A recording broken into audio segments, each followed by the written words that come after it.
forged on the gridiron in September. Perfected in the magic of March. For the fans who love the crunch of the pads, prefer a dunk, and expect nothing but the best. It's Bigger Ten. Here's Steve Deace. Greetings, Merry Christmas, Happy New Year to all of you. Welcome to a special Bowl Bonanza, Bowl Blowout, whatever you want to call it, edition of Bigger Ten. I'm Steve Deace with my co-host and never partner, Aaron McIntyre. Good to see you, brother. How are you? Doing well. Doing even better every time you make that distinction. Because it's an important distinction to make, Very my much. friend. Yes, indeed it is. So here we had a little bit different format for you with the postseason of college football upon us. Instead of a big 5 topics on Bigger Ten, we're going to go through and give you a quick analysis, overview, prediction, take, what have you, on all 9 of the Big Ten's entrance into the Bowl-a-Palooza here in the months of December and January. And we're going to do them kind of both in order of, chronological order and then maybe order of prominence kind of mixed in there as well. Are you ready to go? You bet. All right, let us begin. The very first game will be the Pinstripe Bowl in New York at Yankee Stadium, where if you're going there to cover the game, you need to know Yankee Stadium has an open-air press box. Keep that in mind, okay? So Maryland is a 1-point favorite over Virginia Tech, who, of course, is with an interim coach after it fired Justin Fuente, and it's about to bring on its new coach after the bowl game is over. To me, I don't think either one of these teams is particularly remarkable, which is, why they're both 6-6. I just think there's a tremendous advantage at quarterback here with Maryland, with little Tua, compared to what Virginia Tech brings to the table. Their starter got hurt during the regular season. They're playing a backup right now. You also wonder about motivation for them. It's the first time Maryland's been to a bowl game in a couple of years. First time under Mike Locksley. And I don't, think there's a traveling horde of Terps fans, but I do think that they'll have more fans at Yankee Stadium than Virginia Tech will. I'm going to go with Maryland here to get the dub. I would agree with that analysis. Obviously, it can be Yankee Stadium, New York this time of the year. I believe Iowa played there a few years ago, and it's happened a couple of times where that surface of the baseball field there, it's just hard as a rock. Yeah. I mean, just hard to play on. So that, depending on how frigid it is, if it's frigid at all, that could have an impact on Maryland's, the way they want to play the game. But I agree, the quarterback advantage that they have is pretty stark, and I think that's basically as far as you need to look. I mean, Virginia Tech opened up as a 1-point favorite, and it's now shifted in Maryland's favor now for betting purposes. But I really don't think you need to go too beyond that quarterback disparity. By the way, we'd be remiss not to mention Brett Pry, former celebrated co-defensive coordinator for Penn State, who did a phenomenal job under James Franklin. He's the new coach at Virginia Tech. He takes over there for Justin Fuente. All right, we go out to Arizona now, and the Guaranteed Rate Bowl. I couldn't fit that name in the little box there. The Guaranteed Rate Bowl, and it's Minnesota at -4, so a little bit more than a field goal, favored over West Virginia. And to me, I'm going to go with Minnesota here because I like the culture, and it feels as if, West Virginia was a team that this year and last year had a lot of seniors. And it feels like for Minnesota, they're kind of building to something. And I'm reminded of a couple of years ago when they played that bowl game in Detroit after they went 6-6 and kind of surprised people and won that game. And that was a huge springboard to an 11-win season the next season in 2019. I could kind of see that happening again here. West Virginia got into a bowl. It's a pretty, unremarkable 6-6 record. I think Minnesota, by the way, bringing back Kirk Soraka as the offensive coordinator, we remarked a lot this year, Aaron, about how much Tanner Morgan struggled this year and last year, although this year was even more prevalent. Remember, he had the 4th highest quarterback rating in the history of the Big Ten Conference in 2019 with Kirk Shiraka as his OC. So I view this as a springboard game for Minnesota. I think they will take the game more seriously than West Virginia will. I'm going to go with the Gophers here, and I think they're going to win, and I would even lay the points here as well. Yep. I think the win they got over Wisconsin at the end of the season, we've talked ad nauseum about the injury issues that Minnesota has had. That's a big deal, obviously, not just for this season and making it meaningful, but moving forward, because to me it seemed like the last 2.5 seasons, of course last year was a one-off, but it seems like Minnesota was kind of starting to settle down a little bit into some sort of murky middle.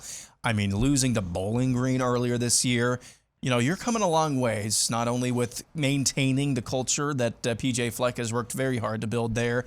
I think they'll see this as you said, a springboard game as well. They have a lot more to play. I will say, though, West Virginia is freaking pesky. I've seen them in a few games this season. They don't go away very easily, it seems like, and if it's a fairly even matchup. They took Oklahoma to the wire. Of course, Oklahoma, you say what you want to about them, but they are a pesky team, and I think Minnesota will. I think it'll be a tight game going into probably the second half, if not the fourth quarter, but I also like the points as well in the end. To Nashville we go next in the Music City Bowl. You have to think this is a massive home game here for Tennessee. Purdue does not necessarily have a traveling fan base for bowl games anyway, but now, of course, Knoxville, Nashville, we are in heavily Vol country here. And Purdue, it was announced this week, David Bell and George Karlaftis not playing in the bowl game for the Boilermakers. No big deal. Only by far their 2 best players. Now, Aiden McConnell had a phenomenal year for Purdue. I thought deserving of being the second team all Big Ten quarterback. He's already announced he will return next year, but there's just no way you can discount those losses. I think Tennessee is actually in the position that we just talked about Minnesota being in, that they're building towards something. This was a massive surprise for them this year. With all the losses and the sloppy coaching change and the scandal and then who would be the replacement, and then a lot of meh when it turned out to be Josh Heupel from Central Florida, where the AD Danny White came from.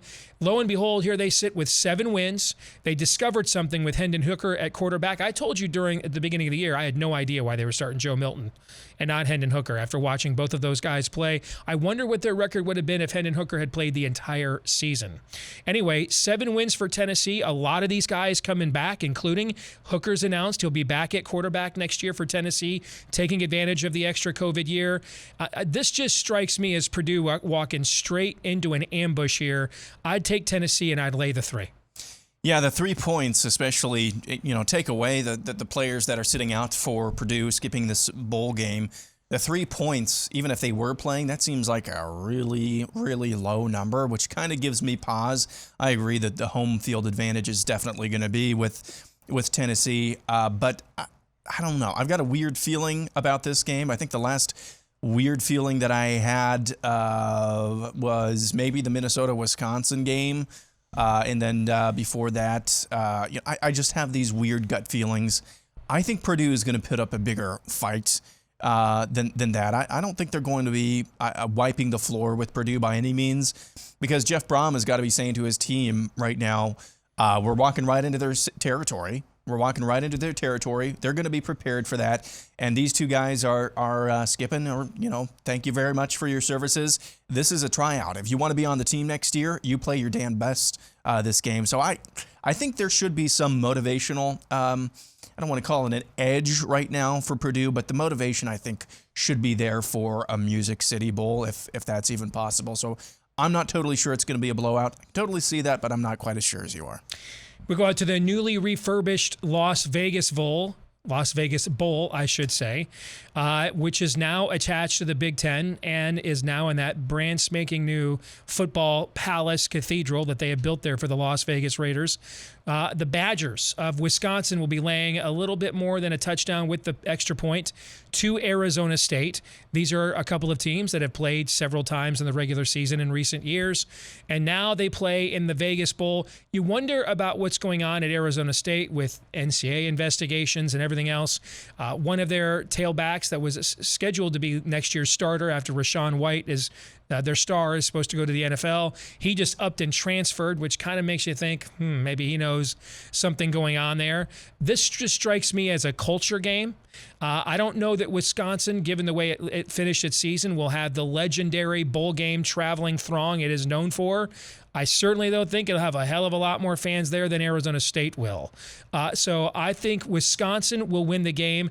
I don't know about the 7, just because Wisconsin's not all that explosive on offense, and I mean that could be a game that they're in control, like 20-10 or 24-14, and then Arizona State scores some late touchdown. So I'd probably lay off the line, but I like the Badgers to win the game. I'm all over this one on the Badgers. I love Arizona State. Watching Arizona State in fits and starts is a really incredibly entertaining team to watch. They have some great athletes. Jaden Daniels this season and last season as well. One of my favorite college quarterbacks to watch. He can be electric. But as I said, it's in fits and starts. They'll have a big play here, just look incredible for like a 8-10 minute period, a 3-series period, and then they'll just kind of turtle sometimes. And I've watched Arizona State because I'm a college football junkie during the season. I stay up late and watch teams like this from time to time. Having said that, I don't think they'll hold a candle to Wisconsin's physicality. I don't care if I don't care if the ghost of fill in the blank dead running back from yesteryear is playing running back for them, or quarterback for that matter. I really don't think Arizona State is going to be able to stand up physically to Wisconsin. I could see this being like a 14-14 or maybe even a 14-10 game in favor of Arizona State. Middle of the second quarter, they hit a couple of big plays or maybe have one sustained drive and then one big play. I think in the second half, though, Wisconsin's going to be all over them, and I'm actually going to be betting this game Wisconsin -7. I'm pretty confident in that. I'll say this. If you don't want to be in a bowl game or you're not sure you want to be, Wisconsin is the style of play you don't want any part of, man, okay? Because even when they're not any good, they just beat on you all day long. We go next to the Outback Bowl. This was kind of the one eyebrow raiser for Big Ten Bowl allotments because it set kind of a domino effect into motion. The Outback Bowl bypassing teams with better records in order to bring Penn State back to its game for the first time in several years. And Penn State unranked 7-5, and it really wasn't an impressive 7-5. That final game against Michigan State was and that was a game where Michigan State had an incredible amount of flu problems and played with a really beleaguered lineup and still was able to beat Penn State in that game. So a team that was preseason top 10 ends up with 5 losses. Like last year, they were preseason top 10 and started the season with 5 losses up against Arkansas. So we have a situation here where the Razorbacks are the ranked team, but Penn State, the unranked team, has been made a slight favorite in the game. I think I would go with Penn State just based on that. Okay. Yeah. If they actually were playing Arkansas State like the lower third, it wouldn't be -2. It wouldn't be -2. Whoever made those should be fired from the show. I really don't know what to do with this game. I'm laying off of it because I just don't. I'm not really sure how James Franklin motivates his team in this spot after a disappointing season, difficult season. You have to believe Arkansas is hyped to be in this game. Other than saying, look at my shiny new contract, I'm going to be here for a while. I don't know about you. Now, I've never been in a college football locker room before. Coach getting a new contract after a disappointing season and a difficult season. To me, that's not a huge, I don't know about you, to me, that's not a huge motivator to me. And you'll notice a theme. What's the motivation for a lot of these teams? Yeah. I don't know what that motivation is. And Arkansas definitely has the pieces and explosiveness to be able to compete with teams like Penn State. So I'm laying off this game. I would, if you put a gun to my head, though, I would actually take Arkansas. Yeah, you make a really good point. And as I said, because you got me thinking when you were breaking that down, we don't know what Penn State's motivation is. We don't. We know Sean Clifford and James Franklin are coming back. We know that. And they've got 15 practices to use this game as preparation for next season. But the one thing we do know in this game is you have to believe, and this is the first New Year's Day game that Arkansas has played in since Bobby Petrino was coach. So we're going back almost a decade now. You have to believe Arkansas is extremely hyped about this game. You have to believe they're going to have a ton of their fans at the game. So I think you bring up a good point there from a motivational standpoint. All right, sticking it with those New Year's Day games, let's go to the Citrus Bowl now. The Iowa Hawkeyes in this game for the first time since Tate to Holloway, the Hail Mary, back in 2005, taking on a Kentucky team that was just in this game a couple of years ago against Penn State, beating Trace McSorley and Penn State back in 2018. So Kentucky is back against Iowa in the Citrus Bowl. Kentucky, surprisingly, a slight favorite. I think that's a way overreaction to the game that Iowa just played against Michigan in the Big Ten Championship. The thing I worry about with Kentucky is they tried to advance their offense this year. They tried to evolve there. They brought in the Penn State transfer, Will Levis, in an attempt to kind of go with more of an air raid attack. If you've got a turnover-prone quarterback, if you've got a quarterback that doesn't protect the football, brother, you're up against the wrong defense for that prescription. I actually like Iowa here in a mild upset that really probably shouldn't be considered one. Evolving offense, what is that? I don't even know what that is. Trying to evolve an offense? I mean, that's crazy talk. Well, they were pretty much 10 years of, I get what you're saying as an Iowa fan. Yeah. I got you now. Okay, there you go. A couple of years ago, Holiday Bowl, Iowa had not this bad of an offense going into that game against USC. But it was still a typical Iowa offense, just plodding at best. And Brian Ferentz called one of his best games ever. The difference between this year and that year is the offensive line, which I've been harping on all season for Iowa.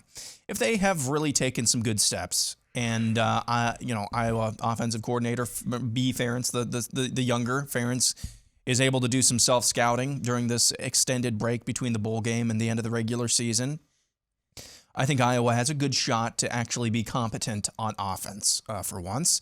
They'll have some players trying to prove themselves, as Tyler Goodson has announced he's skipping the bowl game.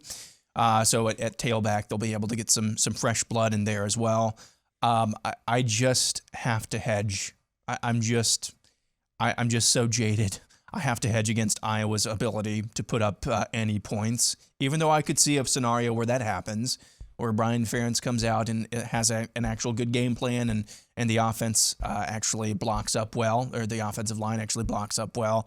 But for now, I'm not betting this game either. If you put a gun to my head, I'd still say Kentucky. But I agree the line is probably a little bit of an overreaction, but just as a jaded Iowa fan, I'm not going there yet. I'll be fascinated to see how many bumblebees make the trek to Orlando, right? How much do these games really matter? Because this was a guaranteed 40,000 Iowa fans back, not too long ago. Do they even get half of that this time? We'll see. Well, I mean, there's going to be a lot of Iowans in Orlando because Iowa State plays earlier in the week. Good point. Yeah. That's a good point. Against Clemson. Yeah. By the way, before the year, if you were being told that Iowa State and Clemson were playing each other in the postseason, you're probably thinking it was the college football playoff, right? Not the Cheez-It Bowl. You're right about that, but here we are. Okay, continuing on, the game that a lot of people are fascinated to see because it's a contrast in styles here.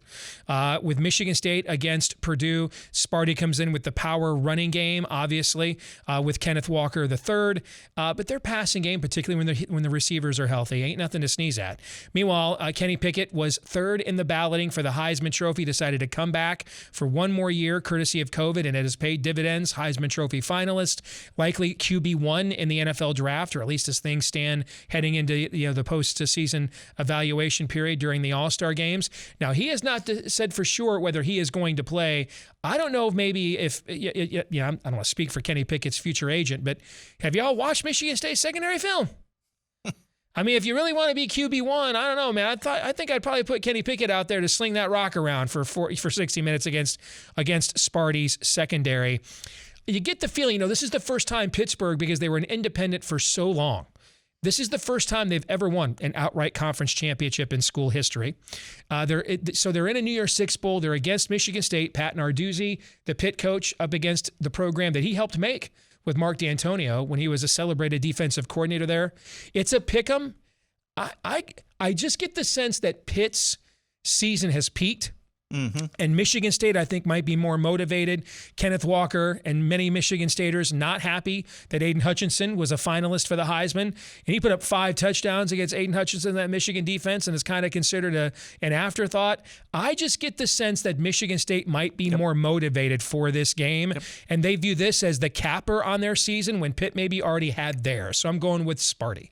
I think Sparty was going to win their bowl game if they won the last game of the season, and they did against Penn State. And that was a game that was a beautiful game to watch, but terrible elements. They weren't really, Penn State and Michigan State weren't really playing for much at that point as far as the regular season goes. But Michigan State just decided they wanted to win, and I think that speaks of the culture in their team. And I think by virtue of that, I think they should come out and say, hey, we've got a chance to win 11 games this season. Let's go do it. And I think they will prevail because I agree overall. Pitt's season, great season. I think it has peaked. Quickly, though, don't want to belabor this too much. Do you care about Kenny Pickett's fake slide? I don't. I don't know why I needed a rule change. I thought it was freaking brilliant. Yeah. It's just, it's a game, guys. It's a game. It's game, okay to have fun. Yeah, gamesmanship and all that. Yeah. Too, so. All right. The granddaddy. Ohio State. About a touchdown favorite. What is it? About 6 points against Utah. And, if I'm an Ohio State fan, I'm looking at Utah, a team that plays a style very similar to the Michigan team that you just lost to. And I'm either like, really? Or, okay, we get a chance to get our manhood back. I don't know how energized Ohio State fans will be for this, but it's still one of the 2 or 3 largest fan bases in the sport. So even if it's modestly energized, there's still going to be 30,000 Bucknuts sitting in the Rose Bowl. The entire freaking state of Utah, though, brother, is going to Pasadena for this one. It is Utah's first ever trip to the Rose Bowl. There's some whispers. It could be their great coach Kyle Whittingham's final game. You might be looking at retirement. Utah, if you look at their stat profile since they made the quarterback switch to Cam Rising, Aaron, they're right up there with all the 4 teams that are in the college football playoffs. So it's a stylistic challenge for Ohio State. It's a style that Oregon played, and you saw how Utah out-physicaled Oregon in back-to-back weeks badly. It's a style that Michigan played successfully against Ohio State. But I think in the end, there's just too much explosiveness on the outside for the Buckeyes with those receivers, provided they all play. I can't believe we're sitting here now talking about whether guys are going to sit the Rose Bowl out or not, right? But provided Garrett Wilson and those guys are in the game, I just think that's too much explosiveness for Utah, and I think the Buckeyes win. I might stay away from that 6.5 because that just screams backdoor cover to me at the end. But I think in the end, Ohio State's explosiveness gets it done, and the Buckeyes win the Rose Bowl. Agreed. I think this is one of the games that's most fascinating to me, along with the game that we just got done talking about, the Peach Pit game with the Michigan State, because I could honestly see this going down right to the wire as well. I've seen Utah play multiple times this season as well.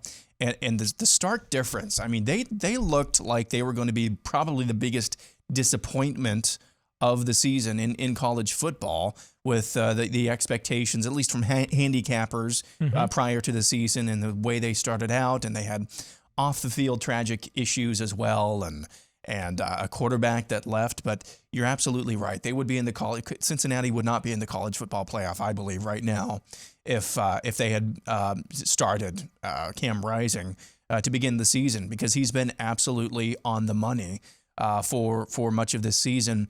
I mean, I know it's Oregon. They're not exactly Chip Kelly's Oregon, but beating any team the way that they did in consecutive back-to-back weeks, That's hard to do, folks. That's really hard to do. I'm not going to say it's harder to do than beating, a divisional opponent twice in the NFL, because I mean it's the NFL. But playing anybody back to back, that and then beating them the way they did, that's really hard to do. It speaks to how well Utah has turned things around.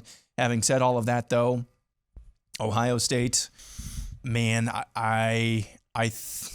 we'll see if this is going to be reminiscent. You've talked about this before, I think, on Michigan podcast, how how Ohio State and Michigan go into the Rose Bowl after the game and just laying an egg.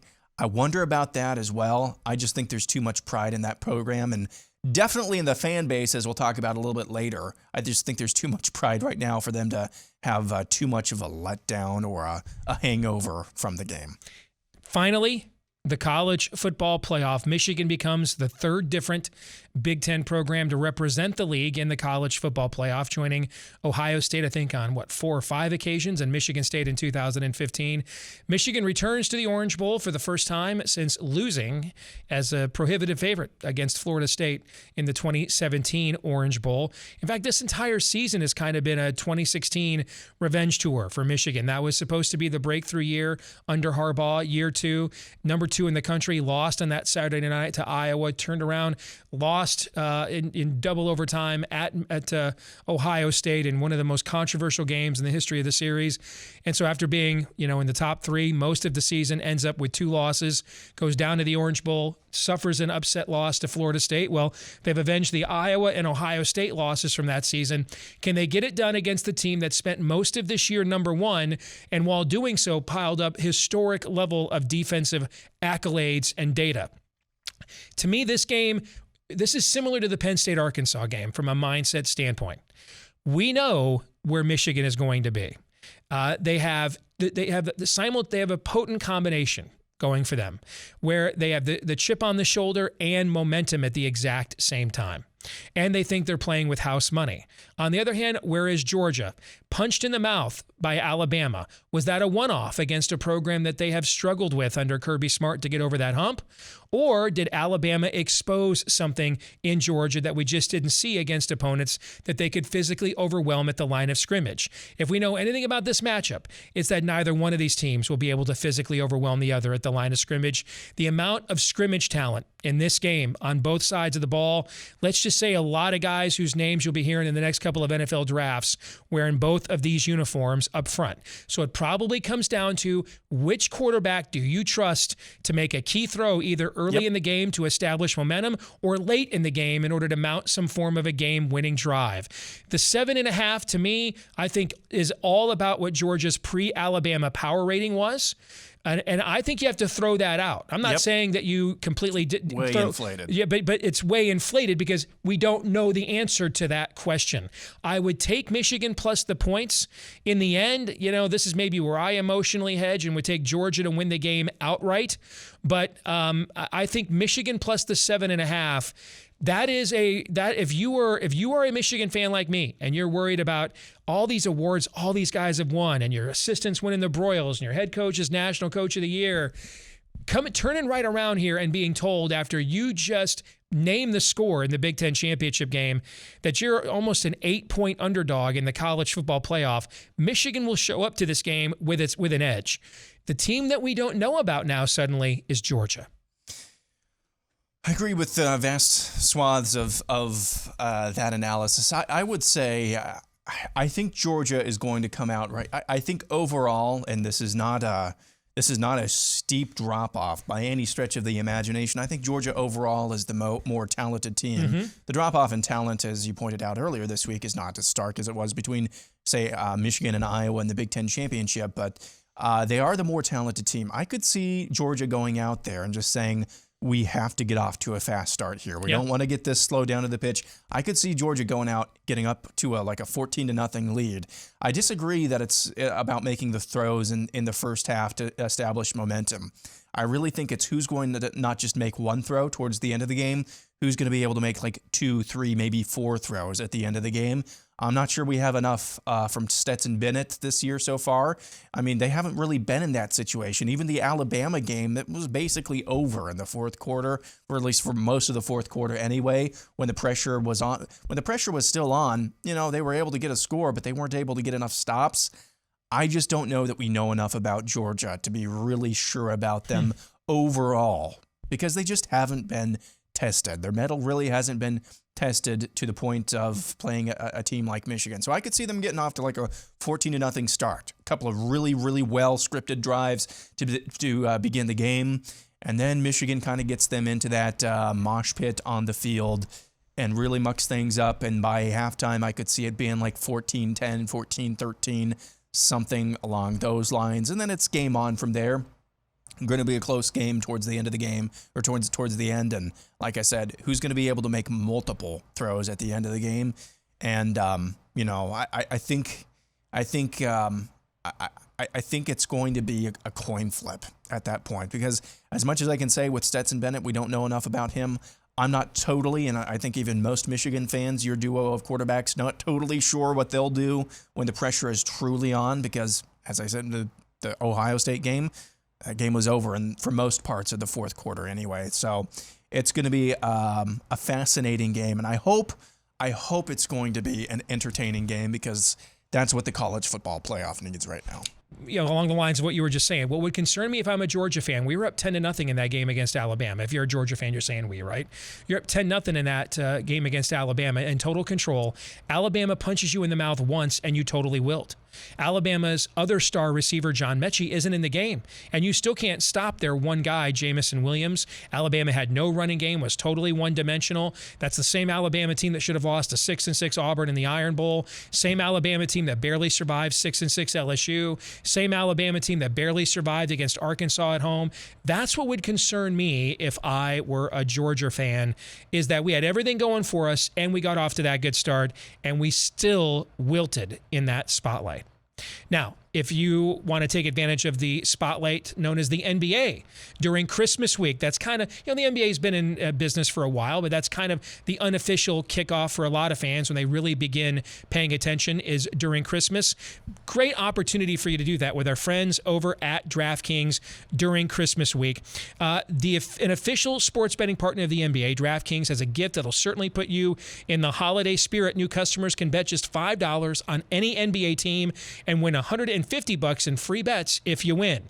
It's a great way to put some extra jingle in your pocket with DraftKings Sportsbook. And if you're one of their customers, you can also get in on the Christmas spirit with the holiday free bet surprise.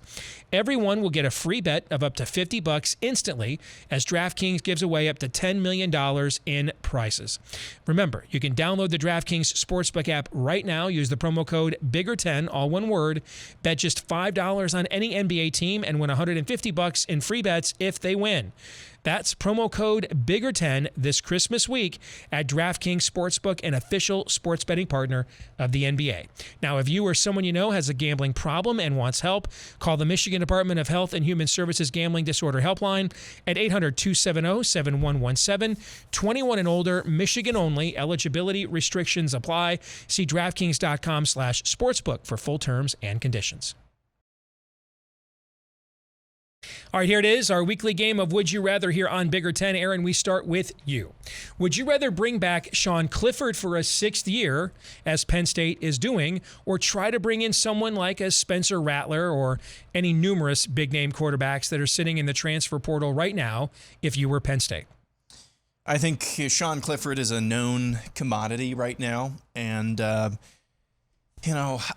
I didn't really have a chance to watch the other backup, not the one that went in at Iowa. I think there was another backup. There was that played the Rutgers game. Yes. So I haven't really gotten a chance. I'd say bring Sean Clifford back. You know what you have with him, and what you have with him is a capable quarterback. Yeah. Not a world beater, but a capable quarterback. And if you have the pieces around him, you can be competitive at the very least. So go with the known commodity, unless something like the second coming of Deshaun Watson drops into your lap, but I don't really see that out there. He's available right now to be for trade, if you know what I'm saying. So this one is for you. After a few cycles of the transfer portal playing a pivotal role in collegiate athletics, would you rather leave things as they are now or go back to the way they were before the transfer portal. I would, if the choice is one of the other, I would leave things as they are now. Now, I don't think either scenario will occur. The thing about the transfer portal, I don't think people understand, because they just think the players can just go in there whenever they want. They can, but when you go in the portal, a university is no longer required to maintain your scholarship past that semester. And so they just start recruiting your spot right away in a lot of cases. That's why we have had hundreds upon hundreds of more players in the portal than we've had available scholarships. What I think is likely to happen is there will be some form of a portal period in each sport when you are allowed to go in. So it's just not a free-for-all year-round. But barring that, I don't know that we'll see many substantive changes because of the era in which we are in, and the public perception is definitely on the side of player empowerment. So I would prefer going that route anyway over going back to the way that it was. Yeah, it's unfortunate, but these are still adults. It's unfortunate that you could get into the transfer portals seeking greener pastures, and then you're in the NAIA or something like that, or FCS level. That's unfortunate, but I think there will be enough after a couple of 2, 3, 4 years of this. There will be enough cautionary tales that a lot of guys will be a little more cautious when jumping in. At least you hope so. Yeah. For you, would you rather try to rehab Michael Penix and bring him back as your quarterback next year if you're Indiana, or take your chances with someone else in your program / transfer portal? Now, Penix has announced, I think it's Washington, that he is going to, I think is where he announced this week that when he entered the transfer portal. But if you were on the Indiana side of things, would you have tried to bring him back or take your chances with somebody in the program or somebody else in the portal? I would have tried to take my chances with somebody else. As good as he has looked, he is very, let's say, turnover prone, which you want to have. You want to have a risk taker to some degree. But it seemed like even when he was healthy, the margin of error that Indiana has available to them is not really congruent with somebody who's taking that many chances or that much of a chance on a lot of his throws. So I would say try to take your chances elsewhere. So that's just me, though. Final one is for you. Would you rather bet a Michigan State, Iowa, Purdue underdog money line parlay? Now, I know Michigan State's not an underdog, but they're even money if you can find it. Or a Maryland, Minnesota, Wisconsin, Penn State, Ohio State money line parlay? I think I'd rather do the latter, because at least with Maryland and to some degree Minnesota, I think I can make the case for sure with Maryland and to some degree Minnesota, there is a defined quarterback advantage there. And I think with Wisconsin, there's clearly the more physical team. With Ohio State, the more talented team. And I think Penn State's more talented than Arkansas. We just don't know where their mindset is at after such a disappointing season, where I'm asking Purdue to overcome the loss of the two players that carried their program this year. You've already waxed traumatic about Iowa's offense.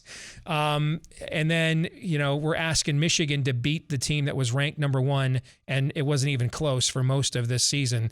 So I think the second parlay has better odds of cashing than the first. Well said. All right, that'll do it for our game of Would You Rather. We'll come back and wrap it up with feedback of the week and our Twitter poll next.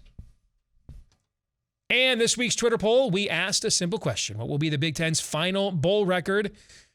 37.8% of you said 5-4. That's also what I voted on behalf of the account. 32.4% of you said 6-3. 19% of you said 4-5 or worse. And 10.7% of you said 7-2 or better, like in 2017 when every Big Ten team won their bowl game except Michigan, which blew that 19-0 lead in the second half to South Carolina, if you remember that year. What do you think the Big Ten's record is going to be? I voted for 5-4 because I don't think Iowa is going to win. I think it's a pretty good possibility that Georgia will win. I don't know about Penn State, and I think one of Minnesota or Maryland Minnesota or Maryland will drop a heartbreaker or something like that. So that gives me up to about 4 losses there. Okay. Feedback of the week as we close it out. Gav B74 says, at this point, I think myself and a lot of Ohio State fans would try someone's grandma if she knew enough about football. This is in response to the story that Ohio State's Ryan Day has hired Oklahoma State's Jim Knowles, who was the new hotness defensive coordinator this year, with one of the greatest performances by an Oklahoma State defense in school history. He's the new defensive coordinator at Ohio State. Now, I wonder about coming to our league with a 4-2-5 defense, given how physical our league is, okay? But there's no question he is the new hotness, and Gav B74 is crying in his beer about Ohio State's lack of defensive dominance, to which you're having none of it, Aaron. Oh, it's so hard to be a Buckeye fan. Oh, no. We all have our crosses to bear. I mean, indeed. You lose to Michigan one time in 20 years in a meaningful game. And you're stuck in the freaking Rose Bowl. Who wants to go there? And you're stuck in the Rose Bowl, and you're giving me, at this point, oh, come on. Really? See, this is the problem I have with blue blood fan bases, and I'll say the same thing about you if Michigan sustains this level of success. I long for us to get like this again. I will say this about you as well. There's a certain team with red and white colors. The fans just kind of get this sense of entitlement. Mm-hmm. I can't stand that. No. I want to be entitled again. At this point, I mean, it's like winning the lottery 3 times in a row. And then, I don't know, on the way home from the gas station where you bought your lottery ticket, 2 out of the 3 times you crashed your car because you were so happy and being like, at this point, I might as well just not even drive. Oh, come on. And the car's a Lamborghini or a Tesla. In fact, what I'm giving this fan right now is what you always give me with the Detroit Lions. If I even hint about criticizing the Chiefs, well, the Detroit Lions haven't won a playoff game since Jesus was a baby. Yeah. It's true. They've won one since 1957. One. Yes. Good point. I think I speak for every Michigan fan watching. We long to be a spoiled entitled fan base yet again. We long for that. All right, that'll do it for our special bowl preview. Again, Merry Christmas, Happy New Year to all of you. We'll see you again in January. In the meantime, follow us on Twitter at Bigger10. And remember to like, rate, subscribe, share, 5-star review, whichever applies here, whether you're watching right here on YouTube or listening to the podcast version on iTunes or elsewhere. For Aaron McIntyre, I'm Steve Deace. We'll see you next year.